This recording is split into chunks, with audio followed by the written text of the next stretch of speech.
IPL 2026 season ఆరంభంలోనే team India star batter hit man Rohit Sharma తన విశ్వరూపాన్ని ప్రదర్శించాడు. కోల్కతా నైట్ రైడర్స్తో జరిగిన తొలి మ్యాచ్లో ముంబై ఇండియన్స్ తరపుల బరిలోకి దిగిన రోహిత్ ఫాస్టెస్ట్ హాఫ్ సెంచరీతో అందర్నీ ఆశ్చర్యపరిచాడు. 221 పరుగుల భారీ లక్ష్య ఛేదనలో ఆరంభం నుంచే విరుచుకుపడిన ఆయన కేవలం 23 బంతుల్లోనే అర్ధ సెంచరీ పూర్తిచేసి తన ఐపీఎల్ కెరియర్లోనే అత్యంత వేగవంతమైన 50ని నమోదు చేశాడు. గతంలో 2015 ఫైనల్లో చెన్నైపై చేసిన 25 బంతుల హాఫ్ సెంచరీ రికార్డును ఈ ఇన్నింగ్స్తో అధిగమించాడు. మొత్తంగా 38 బంతుల్లో 6 ఫోర్లు, 6 సిక్సర్లతో 78 పరుగులు చేసిన రోహిత్ తన ట్రేడ్ మార్క్ షాట్లతో పాత వింటేజ్ రోహిత్ను తలపించాడు.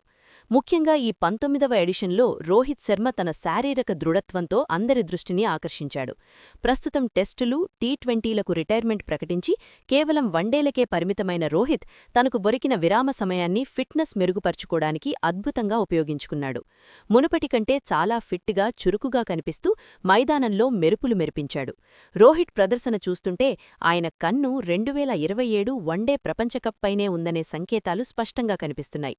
38 వయసులోనూ కుర్రాడిలా క్రీజులో కదులుతూ భారీ సిక్సర్లతో విరుచుకుపడుతున్న తీరు అభిమానుల్లో కొత్త ఆశలను రేకెత్తిస్తోంది.